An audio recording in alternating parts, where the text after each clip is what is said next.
isto foi enviado por um amigo meu daqui de Macieira da Lixa, creio que devia ser, por aquilo que ele diz aqui, por aquilo que eu conheço das pessoas de Macieira da Lixa, isto encaixa perfeitamente. Isto é um ofício, e o ofício é assim: ofício que o senhor regidor de uma freguesia do concelho de Felgueiras enviou ao administrador. Excelentíssimo senhor, incluso a inclusa relação dos acontecimentos que aconteceram cá na freguesia, no ano no fim do que findou, ou vai findar a 31 do mês findo, digo que findou. Almas nenhumas, cá na freguesia, ninguém acredita nessas coisas. Nascimentos na freguesia nenhum, porque a igreja só está aberta de manhã cedo, cada qual nasce em sua casa, e apenas o filho da Teresa Canhota é que nasceu no trigo do ferrador, por ela não poder ir mais longe. Casas públicas, a do senhor prior e a da senhora fidalga, todas as outras são pobres choças ao pé daquelas. Idiotas, só o mestre de escola, pois não há cá outro que tenha mais do que ele. Suicídios um só, o do Pedro Zagal, que morreu com um couce dado pela burra do moleiro. Contribuições nesta paróquia devem pagá-las aos pobres, porque os ricos não têm com o quê? Onde é que já vimos isto? Não é assim ainda agora. Cereais, aqui não há mel, quanto mais cera. As abelhas, embora haja bastantes, são menos que as vespas, enquanto que ao resto apanha-se cevada e palha para os cidadãos. Gado bovino, o burro do juiz da paz, a mula do moleiro e as cabras dos filhos dele. Gado de outras espécies, o porco do meu escrivão, alguns patos e galinhas que andam com os pés descalços, como nós todos.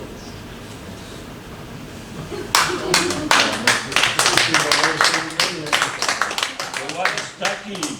Esta revista, eu peço desculpa de vir aqui, porque de facto isto faz 50 anos, é só por isso.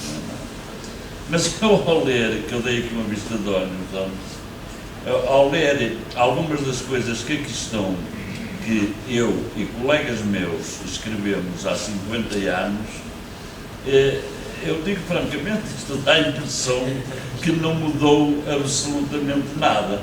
Só vou ler, tenho aqui mais um texto meu sobre Penafiel, sobre as aldeias, sobre as cidades, tem poemas meus e quadras muito estúpidas mesmo, que eu até tenho vergonha. Por exemplo, olha, só esta aqui, estas quadrazinhas, para vocês verem o que é a mentalidade dos soldados russos hoje. Era a minha há 50 anos. Honra e dever é o lema do batalhão, e lutar para vencer é a nossa ambição. Um russo não diz melhor. Viemos para lutar e Portugal defender, só iremos parar quando o inimigo perecer. Claudino! Com a terceira companhia jamais haverá igual, lutamos de noite e dia para defender Portugal. Grande poeta era o Claudino naquele tempo a dizer duas patadas da cama, está aqui. Eu não renego isto. Foi passado, agora é presente.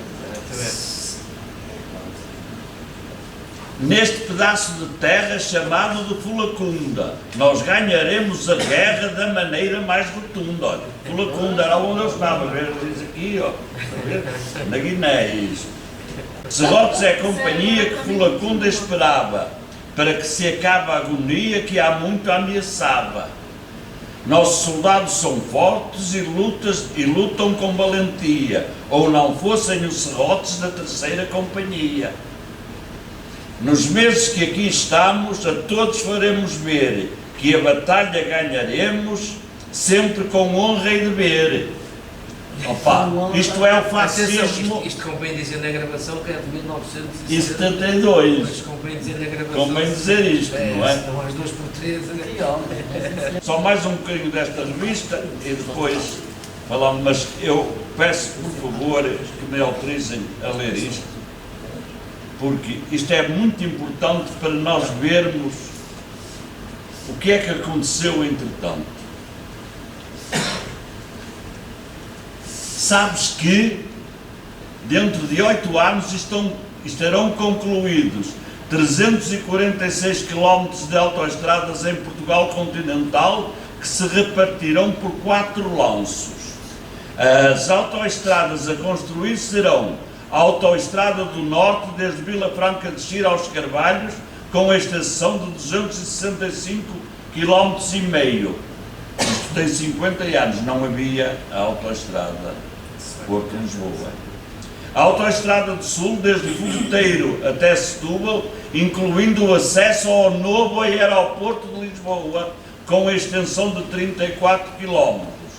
A Autoestrada da Costa do Sol, desde o Estádio Nacional até Cascais, com a extensão de 18 km e meio.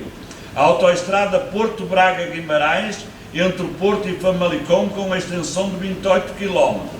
E agora, está aqui escrito, Lisboa vai ter um novo aeroporto situado na margem sul do Tejo, o qual será apelidado de Rio Frio. Isto foi escrito há 50 anos. Um ministro veio dizer, vamos fazer um aeroporto, não sei o que é, e foi demitido passado algum tempo, por causa de uma gaja qualquer que recebeu 5 euros de indemnização. 5 euros. Até mais uns zeros, parece, mas eu nem sei quantos zeros é.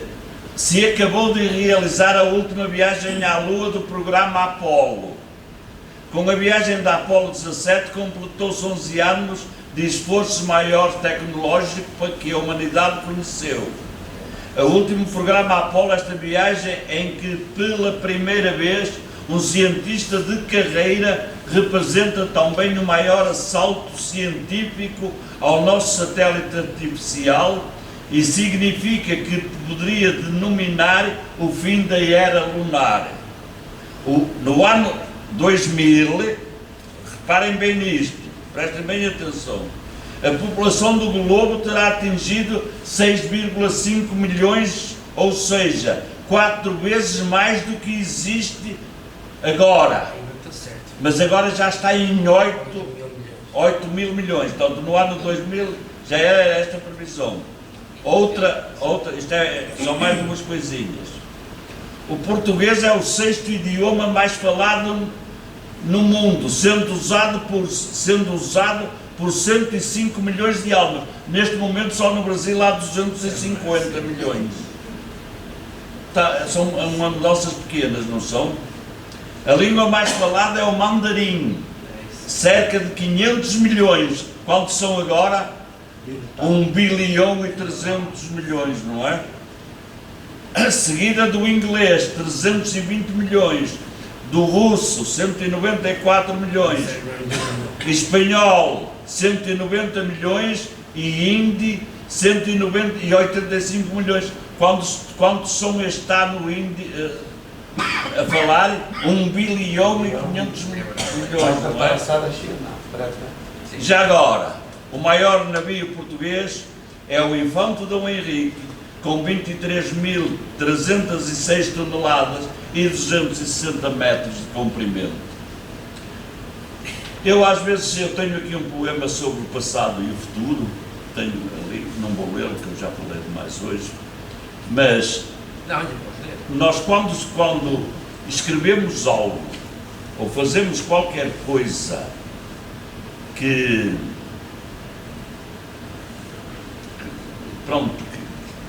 para depois provar, eu tenho, por exemplo, vou só mostrar, eu não vou ler nada do que está aqui, é só isto, ó, só isto que está aqui, vê? Este gráficozinho que está aqui, eu vou só dizer aqui para o meu parceiro aqui de lado, este gráfico tem uma data, 16 de 11 de 72, tem outra 1 de 12 de 72, tem uma 5 de 1 de 73, 10 de 1 de 73, 23 de 2 de 73 e 10 de 3 de 73. Só vou ler o que diz aqui neste gráfico, na última, captura de um guerrilheiro armado. As outras são ataques que nós tivemos, são estas datas. Está aqui escondida uma data, não está aqui a data de amanhã. Amanhã faz 50 anos, 8 de janeiro, que nós, eu tenho fotografias, cartas e tudo, não está aqui. Sabem porquê? Por causa do lápis azul. No dia 8 de janeiro de 1972, às 6 horas da tarde, os meus colegas estavam no mato, mais ou menos a uma distância de 500 metros do arame farpado, eram para ir fazer uma operação. Não foram, deixaram-se estar por ali, que tinham uma balazinha ali, um baladozito com umas árvores, e eles ficaram lá a ouvir música e a conversar, mais ou menos do que são acusados os soldados russos deste último ataque. Mas isso é mentira, isso, não foram eles. Ali, os meus colegas estavam mesmo lá. Por uma coincidência incrível, nessa dia, às 6 horas, na Guiné já é à noite, nessa altura, eu peço desculpa disto, mas faz 50 anos, pá, eu tenho claro, que falar disso, e aproveito esta plateia que me ouve. Os meus colegas estavam ali a conversar e, por azar, o PAGC decidiu atacar ao arame farpado, ou seja, queriam estar o mais próximo possível. Nós tínhamos duas partes de arame farpado, uma no perímetro total do quartel e outra uns 100 metros, mais ou menos, mais dentro, só para a nossa área. Quando eles vêm, pelo menos os batedores, não é bem, e ouvem o barulho, mandaram recuar o fogo do canhão sem recuo, 500 metros, e nós, quando ouvimos as saídas, aquilo à noite, para num silêncio total, nós estávamos no quartel, ouvimos as saídas, pum, pum, pum, aquele barulho do primeiro disparo, não é da explosão, é a saída das granadas, e ouvimos a cair a 500 metros do quartel, rimos-nos. Olha, caputos de burros, pá, eles a 500 metros têm boa pontaria. Mal sabíamos que os nossos colegas que estavam naquela zona. Os nossos colegas fogem para o quartel, percorrer 500 metros debaixo do fogo é dramático mesmo, e nós não podemos disparar. Sim, vou disparar para quem? Porque os meus colegas estão na linha de tiro. Os canhões de recuo estariam a 8 km, 6, 7, 8 km, mas os indivíduos com os RPGs, com as Kalashnikov, estavam ali. Pelo caminho, alguns foram atingidos, por incrível que possa parecer, não morreu nenhum dos meus colegas, mas tivemos vários feridos, e os abrigos de segurança, os primeiros postos de segurança que nós tínhamos, que têm aquelas coisas por onde se metem as metralhadoras, como se vê nos castelos, não é? Aquilo dormiram lá durante 2 anos, 12 soldados. Estavam no mato 65, que tinham que caber ali para se proteger.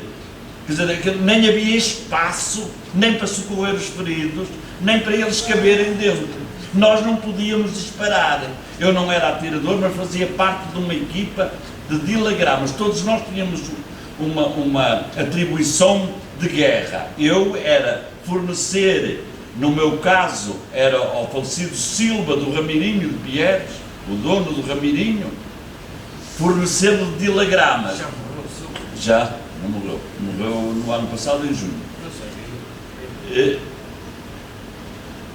Eu tinha que lhe fornecer os dilagramas, mas eu também, quando os meus colegas soubemos, através das rádios, não é, como meus colegas já estavam todos dentro do quartel e os feridos a ser transportados em viaturas de colegas meus que não tiveram medo aos tiros, a ir buscá-los aos abrigos e trazê-los para a enfermaria para os socorrer, nós começámos a disparar e rapidamente os dilagramas acabaram. Eu tive de ir buscar dilagramas ao Paiol, sem medo nenhum, porque eu nunca vi ninguém com medo. Não sei, eu sou um cobarde, eu tenho medo de tudo. Tenho medo de tudo, nunca me meto em zargatos, se meto-me, mas quando vejo que o gajo berra mais do que eu piro-me logo. Então eu vou pela bala, porque nós tínhamos balas para ir até ao Paiola, e quando vou ao Paiola, que estava lá o meu amigo o Mário, com a porta aberta para toda a gente ir buscar munições, e pego na caixa dos dilagramas, o fogo era de tal ordem, era tanto tiro, e começaram os nossos obus 14, que só o disparo do obus 14 faz ensurdeceder, só o disparo, não é uma granada de obus 14 pesa 50 quilos. Quando vocês já estão a ver o que aquilo era. Nós mandámos 300 nessa noite, 100 por cada obus, nós tínhamos 3 obuses. Nós quando depois fomos, e eu por acaso fui reconhecer a área onde os canhões sem recuo nos atacaram, que estava tudo destruído, não havia uma árvore de pé, não havia, vê como vê as casas na Ucrânia, aquilo tudo, viu este último ataque, não há lá uma pedra, a maior parte dos soldados russos desapareceu tudo, nem pernas, nem braços, nem nada, está a perceber? Aquilo era igual. E eu vou buscar a caixa de dilagramas e eu não tinha medo nenhum de ir pela bala, ela era em zigue-zague, logicamente, se fosse uma bala muito comprida, que ia ali uma granada, matava logo quando lá estivesse. Assim não, era em zigue-zague para só matar alguns que estivessem numa determinada zona. Quando eu venho, vejo uma árvore, eu tenho uma fotografia da árvore, tirei de propósito, tenho ainda em pétalas dessa árvore. Aquelas pétalas têm mais de 50 anos. Tirei pétalas da árvore para guardar como recordação. Eu, ao passar na bala por baixo da árvore, para que nenhuma granada batesse na árvore, explodisse, atingisse a caixa de dilagramas e eu ficava desfeito, eu passei durante mais ou menos 30 metros com a caixa debaixo de mim, a arrastá-la, assim, que se caísse um estilhaço nas costas, eu podia ficar ferido, mas podia sobreviver. Portanto, faz amanhã 50 anos.